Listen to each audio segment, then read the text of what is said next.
that song in church. That's wild. You can have a seat. Mary Ellen's coming up. Good morning. I can't help after that song but looking out to see a garden of sweet peas and carrots. Boy, you look so good and tasty. Great to see you, my friends. If you're a visitor or new to the 1111 community, we have a traditional way of welcoming each other. So join me on the screen, if you would, for the welcome candle, which has been lit. Join me. Come, come, whoever you are, wanderer, worshiper, lover of leaving, it doesn't matter. Ours is not a caravan of despair. Come, even if you have broken your vows 1,000 times. Come yet again. Well, so I'm going to ask y'all to stand again. It's almost feeling like a Catholic service in here, isn't it? Up and down, up and down. We start kneeling, look out. I want y'all to take a moment and offer one another a sign of peace, if you will, in whatever way you feel comfortable. Yeah, fist pump or whatever. So just take a moment, find a couple of people, and say good morning to them.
Sit back down whenever you're ready, and we're gonna do this is a song that we actually wrote for what we're calling, or what we've always called, our Kairos time, the space in between, the interesting space. And I invite you to sing along, maybe in your minds. Words are on the screen.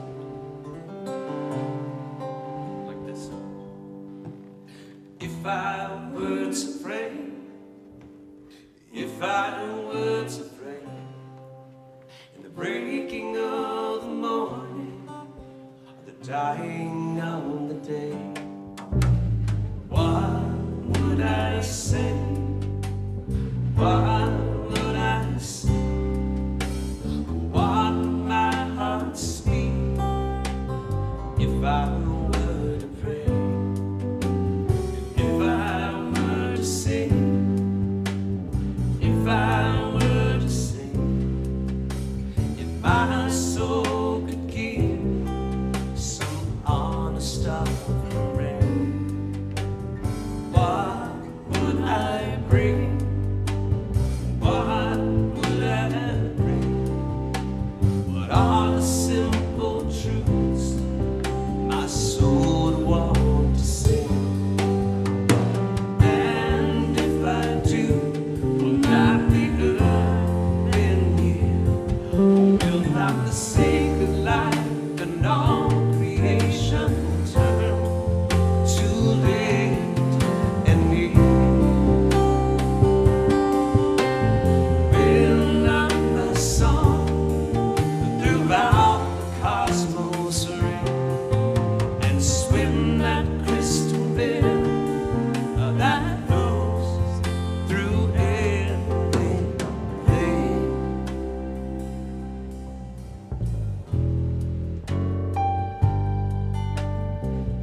speak if I'm word to pray.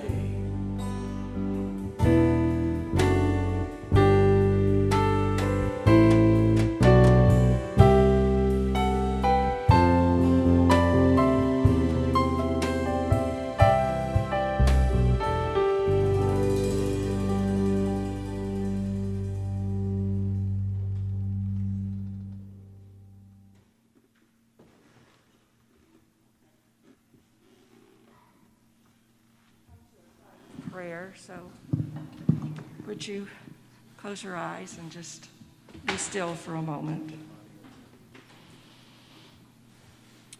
If we were to pray, what would we say? What would our heart speak when we come to prayer? Would we even know what to call you? Creator, creating one, animating force of all life?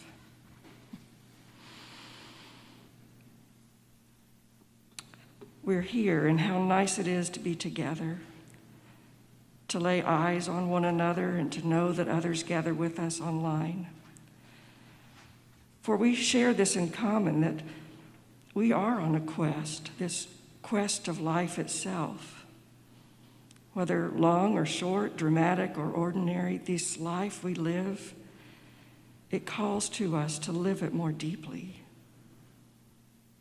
We share a sense of yearning in this community, a yearning to know more completely, to experience more fully, to love more generously. Holy One, we are so often distracted with the things that really do not matter in our daily lives. We're distracted from conferences to carpools, from appointments to those nagging anxieties, all those little things that take up our time. And so now we lay those things down, just for a moment perhaps, and we allow the deeper questions of life and faith to fuel this quest. For that is what is at the heart of our quest, or what drives it, our questions. Let us see these questions as exciting and full of potential for what we cannot yet imagine. For you are life itself, and in you we do live, and we do move, and we do find our meaning. And so journey with us now on this quest of questions. Amen.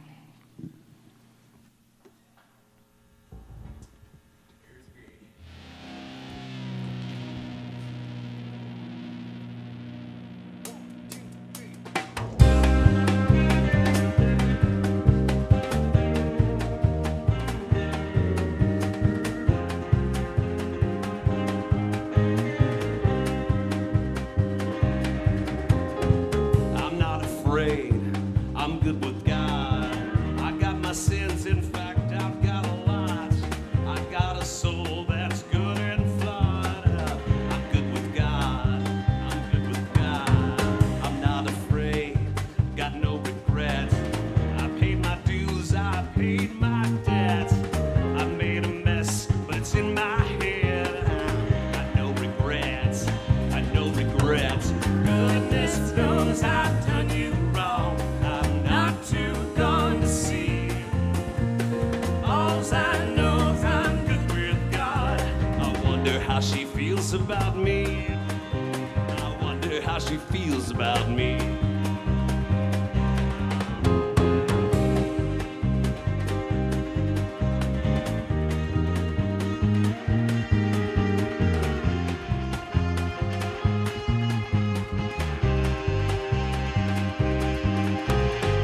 You should be scared, I'm not so nice, and many a man has paid the price.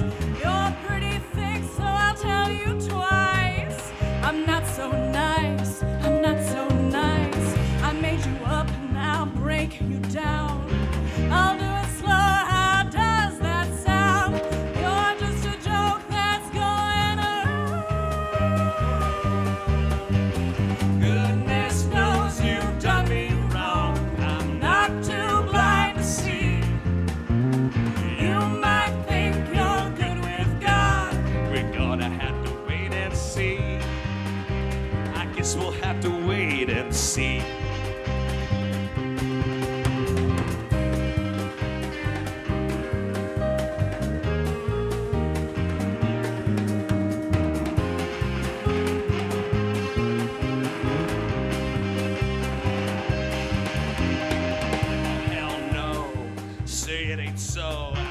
Is it too late to save my soul?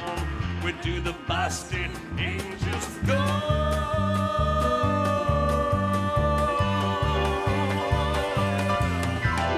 Goodness knows I've done you wrong. I'm not too gone to see. I can only hope I'm good with God. We're gonna have to wait and see. I wonder how she feels about me. I guess we'll have to wait and see.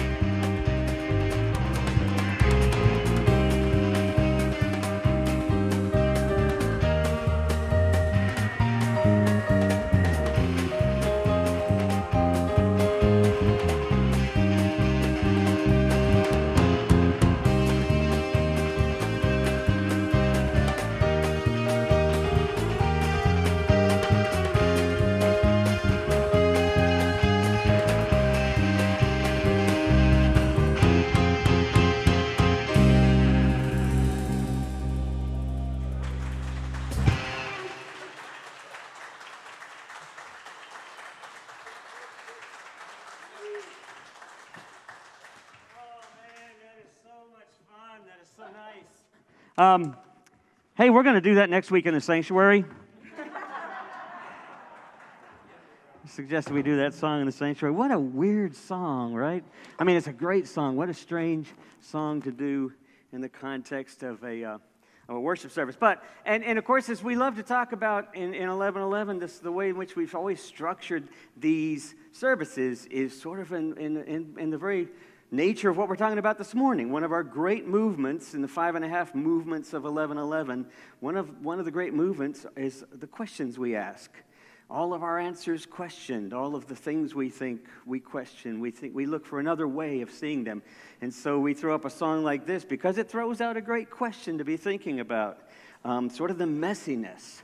Is even the messiness of our relationship with the divine, doesn't that even get messy at times? So first of all, again, I want to welcome you all. I also want to give out just a shout out and thanks to Ian and Ed and Parker, and then also to Austin for all. Yeah, we can give them a hand here, clap there. Because we appreciate them, and Stan for greeting. Thank you, Stan, for greeting folks. And there's just so many people that go into making all these things happen, and we just appreciate all of those folks as well. So it is Mother's Day. I want to think a little bit about that in just a minute, but we're talking about these 5.5 movements, and today I'm talking about the question. And what happened to me some years back sort of exemplifies this, illustrates this idea of how do we ask the better question. I was just finishing up a storytelling sort of performance. I did that, for 20 years or so, in between being a pastor at churches and then coming back to 1111 7 years ago. And so, by the way, you realize it's almost been exactly 7 years to this day. Yes, almost to this day, 7 years. Isn't that amazing? Yeah, I kind of got an itch right now. So, that was a joke. It's kind of not really funny, was it? Okay. Anyway, so I was doing this performance, and it was at a pediatric oncology camp out in Prescott, Arizona.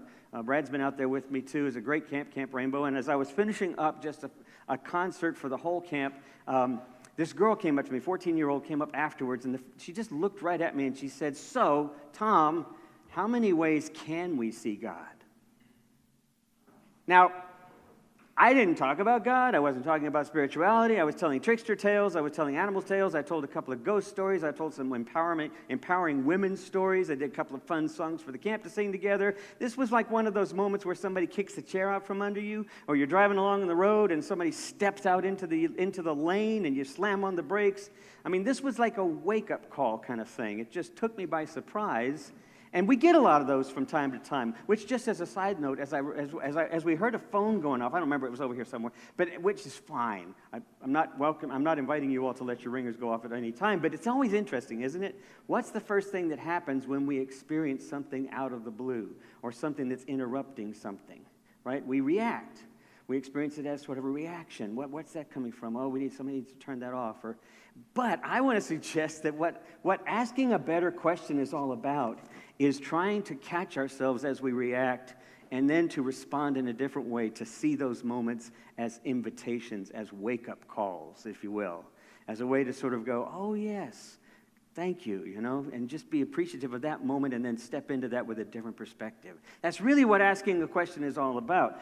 Of course, that's not what I did, because it took me completely out of the blue, by surprise, and I just wanted to avoid immediately, because she was a girl with leukemia, I wanted to avoid immediately answering it the same way I imagined everyone else might answer this, in all the different ways that you would experience God, and it was like one of those Zen koan moments. You remember the Zen koan I've often shared in here before, when a young monk goes up to Master Joshu, and he says, "Master, does the dog have Buddha nature?" Right? And so Master Joshu looks back and he says, "Moo." Now, it's not a cattle sound. Moo is actually a Japanese word, or a Chinese word. But the word moo actually means nothing. It just means emptiness. So does the dog have Buddha nature? Nothing is essentially the answer that came back. And it's not it's not simply to say that if I said yes or no, both answers would be wrong, because it's also a contradiction. Neither's right, neither's wrong. What are you supposed to do with contradictions? The point of the Zen koan, like the point of the wake-up calls that we receive in all of the interesting, unexpected moments, is not that life is contradiction, and not that life is a challenge and we wish it would be back to the way things were, or that we'd have certainty and we could predict. In fact, what it is to say there's not particularly an answer for so many moments that we face, but they are invitations to enter into them with a different way of thinking, with a question, perhaps. So I tried to answer the young woman with dozens of possibilities where she might meet God, right? The nurses, you're thinking with me. The nurses, the doctors, the counselors, the other campmates, the nature that you're out here in the midst of. In other words, the same way that most everyone else would answer that kind of question in that kind of situation with that kind of person. And it occurred to me after all of that, weeks later when I was home, that perhaps the best answer would have been a better question. There's an old joke in the Jewish tradition that goes like this. A minister approached a rabbi. You've probably heard this, a lot of you have. Minister approaches a rabbi, and he says, "Rabbi, tell me this. Why is it every time that someone asks you a question, you answer with another question?" And the rabbi looked at him and said, "Why do you ask?" Again, where's the drum when you need it, right? So we're looking at this next movement and what it means to be a part of 1111. And as I told you before, the reason why we're doing this is because here we are coming sort of slowly peeking our heads out of the darkness into the light, kind of thinking about what life is going to be back post-pandemic.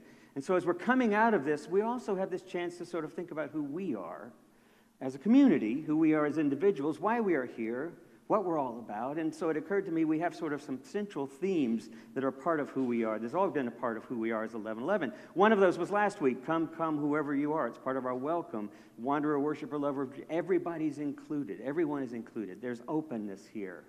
And it even means we have to be open and included and connected with those with whom we disagree. That's welcome here too. In fact, we welcome that open-armed. So there's that movement within this community. The next movement, though, I want to suggest is this idea of asking better questions. Don't look for the answers so much. Now, we're following in line with Jesus, who was a rabbi. I didn't know this. I looked it up, though. Apparently, Jesus in the gospel stories asked 306 questions. He was asked 182 questions. He answered 3. He was a good rabbi. He was acting in the rabbinic tradition of when someone brings a question to you, oftentimes the best answer is a better question. And what's interesting to me about this, and maybe to you as well, is if you're thinking with me, you're thinking ahead, you're thinking, well, isn't it interesting that Christianity, so much of Christianity, like our culture, is all about certainty, right? It's all about this preoccupation with answers and right belief and the right things, the right way people should think about things. And it's less about finding sort of love and relationship and connection in all of our moments, finding God as the ground of our being in all of our moments, even those moments where things are difficult. Because when things get difficult, that's especially when we'd like certainty. We'd like to have some sense that we know where this is all going. And we get this, right? I'm going to do a little sidestep here. I'm just to remind you also, most of you know this because I talk about it a lot, but it's part of our brain chemistry. It's interesting to me how hard it is for us to get this in our heads, that our heads are acting without us. Our brains are acting in spite of us.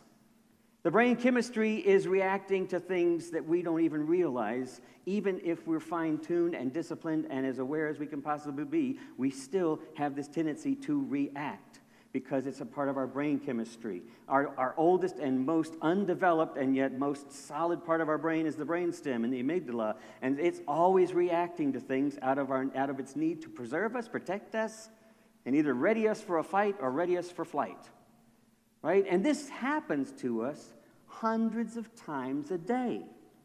I mean, we don't think about it, but this crazy chemical reaction is taking place in us without us without us knowing it in small ways.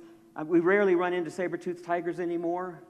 We rarely encounter a head-on collision. But any number of dozens of things happen to us. Right now, I looked up at my clock on the iPad, and I realized I've already been talking about 12 minutes, and I still have 35 minutes to go. And some of you already felt the brain chemistry running through your body, right? Some of you already felt that. It's like, oh, crap, well, this is not going to work. I'm just kidding, by the way. But the truth is, the phone rings. You look at your watch, you realize you got a meeting in 5 minutes. You get in the car, you're late for a meeting. You realize your kids are not doing what you want them to do. There's something going. There's any number, an argument with your spouse, an argument with your friend, an argument with a coworker. There's any number of things that happen to us listening to the news, any number of things throughout the day, and we're reacting to them. We can't help it. It's our neurochemistry. We want to be able to trust. We want to be able to think that our faith and that our way of seeing the world is certain for us, that we've got some grasp of it. Even as I talk to different members of our community over the years, we still cling to some of those oldest notions that, somebody's in control, right? We want somebody to be in control. And the idea that there's nobody particularly in control, at least not in the way we would like that to happen, creates anxiety. And so we find ourselves looking for certainty. But what does Jesus do when somebody's looking for certainty? Jesus asks a better question. Brian McLaren, one of my favorite writers, and a lot of you have read him, he's got one of my favorite little phrases, certainty is overrated. I don't know why it's not a bumper sticker. It should be a bumper sticker. It should be a T-shirt. We should be wearing it. It should be our affirmation. Certainty is overrated. When the religious leaders asked Jesus if they had a right to pay taxes, if it were right to pay taxes, what they wanted was a certain answer, a clearly defined answer with certitude that would confirm their hatred of Caesar and would confirm their practices and put Jesus in a questionable position. But what Jesus does is he asks the question. He pulls out a coin. He says, whose portrait is on this coin? When the Pharisees ask him if it's lawful to heal on the Sabbath, they're certain that they know the answer, right? It's the Sabbath, and they're certain that they can trap Jesus in his admitting that he's breaking a piety law. But what does he do? He responds with a question. If any of you on the Sabbath finds that one of your sheep has fallen into a pit, what are you going to do? Right? He challenges the question with a better question. And then when a paralyzed man at the edge of a healing well, you know the story, and he's been there now for many years at the sheep gate, the well there that supposedly has the magical healing when the angel comes down and stirs the water. This guy's been there for years, still sitting. He asks Jesus when he comes by for the first time, finally sees Jesus, he calls out, heal me, because he knows Jesus can fix anything. He's certain of it. And what does Jesus say? One of the most enigmatic questions, I think. He says, do you really want to be made whole? What a great question. One of my favorite passages, I'm going to read to you really quickly, comes out of the Gospel of Matthew. You can find variations of this in two of the other synoptic Gospels, but this is one of my favorite. I like the wording. You'll remember it. Comes out of chapter 6. He's just in the 2/3 of the way into the Sermon on the Plain, the Sermon on the Mount. Depending on which Gospel, it's a plain, it's a mount. Has anyone, by fussing in front of the mirror, ever gotten taller, as much as an inch even? All this time and money wasted on fashion, do you think it makes that much difference? Some of us would say, yeah. Instead of looking at the fashions, walk out into the fields. Look at the wildflowers. They never primp, they never shop. But have you ever seen such color and design quite like that? The 10 best dressed men and women in the country look shabby alongside those wildflowers. Now, if God gives such attention to the appearance of wildflowers, much of which are never seen, don't you think she'll attend to you, take pride in you, do her best for you? What I'm trying to do here is to get you to relax so that you're not preoccupied with getting, but instead you can respond by giving. People who don't know God and the way she works fuss over things but you know both God and how she works. So steep your life in God reality, God initiative, God provisions. You'll find that all your other human concerns will be met in their time. So the familiar version, if you know the Revised Standard, is seek first the kingdom of God, right? You all know that one. I love this passage. I mean, we have to admit, we understand this, right? Linda and I just got through putting up a window. We got through putting up a mirror in our bathroom, and we've been remodeling the bathroom. It's a 6-week project. We got started on this, last winter? I think it was. We've been working on this for months. But it's looking really great.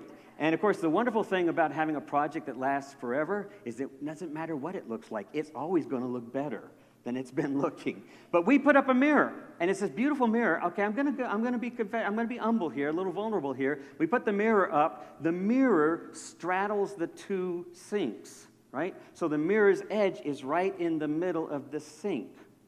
So when you're washing or you're looking up, you only see half of your face. I think it's amazing. It completely reorients you, right? So you got to get up and you got to kind of move over. Same's true on the other one. You know, you can kind of look over and you can see your whole self. But it's a beautiful mirror, Linda. It's lovely. It really is. Okay, I'm going to get in trouble and it's Mother's Day. How could I do that? Anyway, so let's face it. I mean, we worry about how we look. We worry about what we're going to earn. We worry about if we're spending too much. We worry if we have enough for retirement. We worry about our kids and what. We worry a lot about so many things. Are we successful enough? Are we going to find the right partner? Are we ever going to find the right kind of love or love better? Our health. Did we accomplish all the things we want to? There's so much uncertainty that we plague ourselves with. And here's the curious thing about that. When we wake up in the morning or when we start thinking about these things, our words make our worlds. The stories we tell define the world we live in, right? Not just in terms of what we say about ourselves or what we're thinking, but also in terms of what we say about God or what we say about our faith concepts, right? We create the worlds we live in by this language. All you have to do is change the narrative and you'll see what I'm talking about. We create the worlds that we live in. The better question that I think Jesus might ask, or the Buddha that might ask this, or Rumi, or perhaps Hildegard de Bingen, the Christian mystic, what the question they would ask might be, instead of how many ways can we meet God, is they would say, here in the kingdom of God, why do you worry so much about what isn't, and all the while you're missing what is? We have to learn to ask a better question. How many ways can we meet God? Albert Einstein says this. I love this quote from Albert Einstein. He says, the important thing, this is Albert Einstein, the scientist, the agnostic. He says, the important thing is to keep questioning. Curiosity has its own reason for existing. One cannot help but be in awe when she contemplates the mysteries of eternity, of life, of the marvelous structure of reality. It is enough if one tries merely to comprehend just a little bit of the mystery every day. Never lose your sense of holy curiosity. The danger, I think, what happens for us is that when we start facing uncertainty, or when we start looking for certainty and truth, and then we start finding something because, again, we're operating out of our chemistry. We look for something to calm that, to find certainty, to find some sense of comfort. And when we find that, oftentimes we look for like-minded people. That's what we do. We do it almost unthinkingly. But here's where it gets bad, right? Here's where the problem happens. Then once we found our tribe, we have to defend our tribe because our tribe is our story. And so we have to defend that. And what happens there is that we find ourselves doing all sorts of nutty, crazy things in the extreme, including storming the White House, right? I mean, we do crazy things, even. And I'm talking to mostly progressive liberal people, but we do it too from the other side. We get so identified with our realities that we think it's reality, and that's a problem. This is where so many of us get stuck in our journey. I love this. I don't know if you've ever read this. The guy who wrote Lincoln in the Bardo, a great novel, George Sanders, I think it's Saunders, but George Saunders wrote this. He said, listen, this is amazing. Of all the stories we tell, the story we often mistake for nonfiction is the one we tell about ourselves. Of all the stories we tell, the stories we so often mistake as nonfiction are the stories we tell ourselves. Crispin Wyman, who wrote a great book, if you haven't read it, it's called My Bright Abyss. He was a fundamentalist, and he's a poet now, a very well-known poet, but he was a fundamentalist. He moved out of his fundamentalism, and he began to pursue this whole deconstructive process of his faith, asking better questions. He said this in his book. He said, what you have to realize is and what you have to come to praise is the fact that there is no right way. Think of the guy saying, what's the Buddha nature? Does the dog have a Buddha nature? He says, what you have to praise is the fact that there is no right way that's going to become apparent to you once and for all. The most blinding illumination that strikes and perhaps radically changes your life will be so attenuated and so obscured by doubts and dailiness that one day you'll come to suspect the truth of that moment at all. You may one day come to suspect that truth. So he's talking about that first time when you turned your heart over to Jesus, or you became a Christian, or you were in a fundamentalist denomination, or you just devoted yourself to sort of the reality of the Methodist Church or mainline Protestantism. At some point, he said, you'll be confronted with the possibility that maybe you don't understand this, or it's something else. And he says, the calling that seems so clear will be lost in echoes of questioning and indecision. The church that seemed to save you will fester with egos and complacencies and banalities. And the deepest love of your life will work itself like a thorn into your heart until all you can think of is plucking it out. I don't know where you are, where you've been on your faith journey. I know some of you know exactly what I'm talking about. When you got to that place where suddenly everything you had held so deeply became painful, became wounding, became destructive, and all you could do was pluck it out. But then what are you left with? And this is what he says. I love this. He says, wisdom is accepting the truth of this. Courage is persisting with life in spite of it, and faith is finding yourself in the very heart of who you are, moved to praise it. That's the challenge, I think, of living in the questions. The challenge is to recognize that the certainty that we often wanted, because it's our neurochemistry, but the certainty is it can actually be a destructive thing. It can actually be a hindering thing, a harmful thing. And when we find ourselves in that place of journeying beyond that, we're a little bit unmoored. And what he suggests and what I suggest is, that's the place to ask more questions. I said last week to ask a question of some belief that you'd had, or perhaps something you're thinking of now, but don't go for an answer. The one thing that we understand is our wanting to go to certainty, which is binaries. We always want to go to an answer. It's got to be right or wrong. But instead of that, ask another question. What if I'd sat there and I'd asked that young woman that came up to me and I'd asked her, who are you? Tell me a little bit about yourself.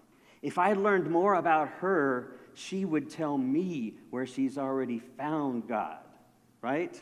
She'd tell me where she's already meeting God because I stopped to ask questions. Or maybe the two of us begin to discover new places where we'd never thought possible. I want to close with just this idea. And in fact, I'm going to invite the band to come on up here as we wrap this up. I kept wrestling with, how do I present this idea of asking questions? I mean, you know in conversations, the difference between a closed question and an open-ended question. We understand that.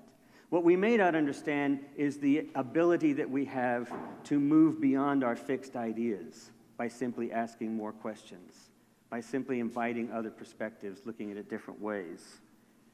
And so this morning, as we close, and band's coming up, as we close, I want to do one thing. Instead of giving you instead of asserting a creedal sort of understanding together as a community, which is what we probably did in more traditional settings of the church, instead, I'd like to pose some ideas in the form of questions. Maybe answering this young woman and maybe your own questions with more. What if God is something other than what we think God is, what we think who or why she is? What if there is no God, but she is everywhere? I love that. What if there is no God, but she is everywhere? You remember Meister Eckhart, who said, I pray to God that God would rid me of God? I think you used that in one of your messages. Yeah. I pray to God to rid me of God. What if there is no God, and she is everywhere? Moo. How many ways can we meet God?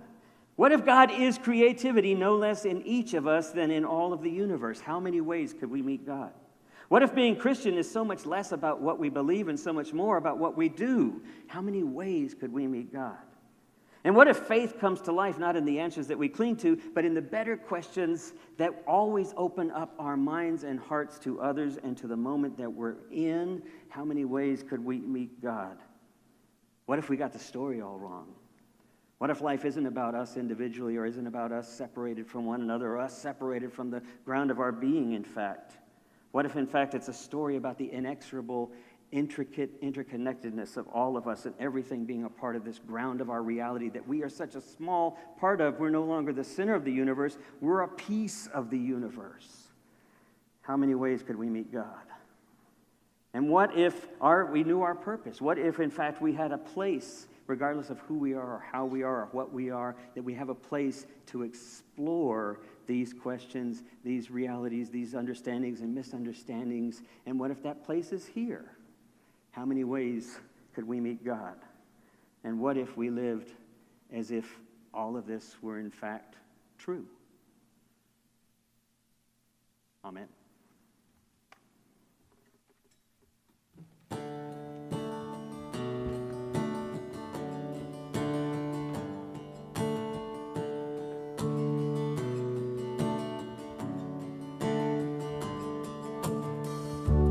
Thousand empty windows, only half the lights are out.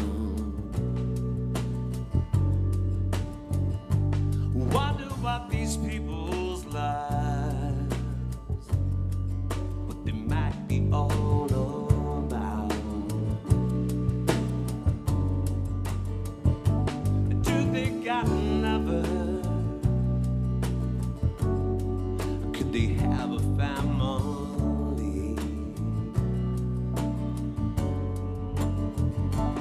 Could they be just as lonesome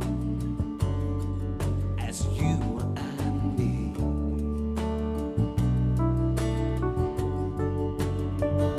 I'm gonna shout out, shout out loud. I'm gonna shout out, just come on out. We can tear it all down. Hey.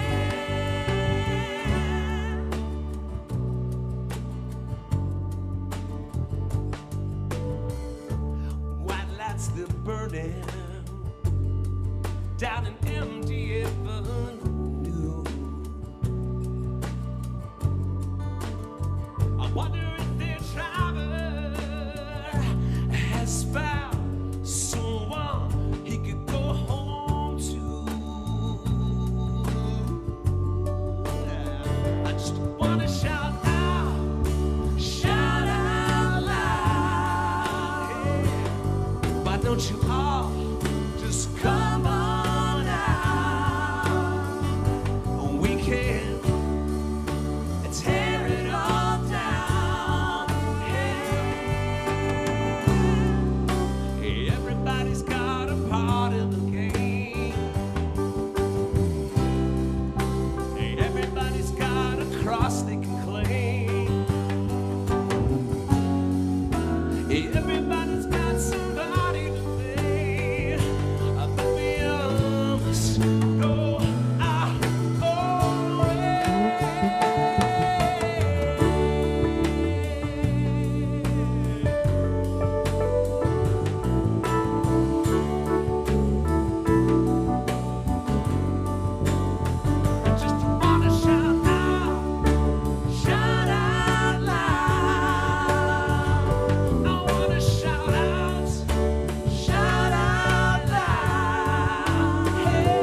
I love that Amos Lee song.